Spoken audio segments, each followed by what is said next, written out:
Bre, një dynja para për këto copa plumbi.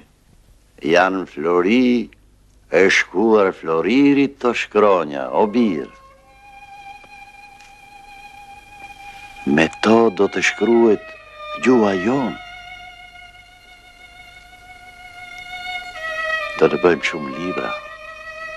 Do mësojmë fëmijët, të bëjmë njerëz të ditur. Manastir nëntor 1908. Në këtë qytet u shkrua një nga kapitujt më të rëndësishëm të historisë sonë.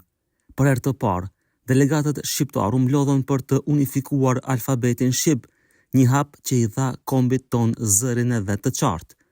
Pas debateve dhe vizionit për të ardhmen, Kongresi i Manastirit vendosi alfabetin që përdorim edhe sot.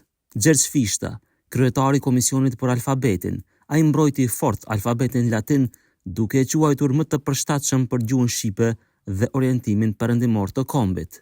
Mithat Frashëri, figura e mendimit të matur e diplomatike, ai punoi për unitetin mes delegatëve duke theksuar se Shqipëria kishte nevojë për një alfabet të vetëm.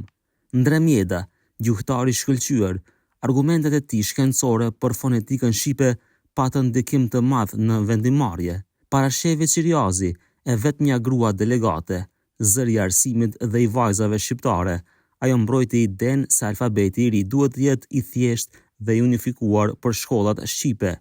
Vendimet e tyre sollën një fitore historike, një komb, një alfabet, një ardhme. Orbir, a ke dëshirë të mësosh të shkruash gjuhën tënë? Më pyet në doj verbër i sy?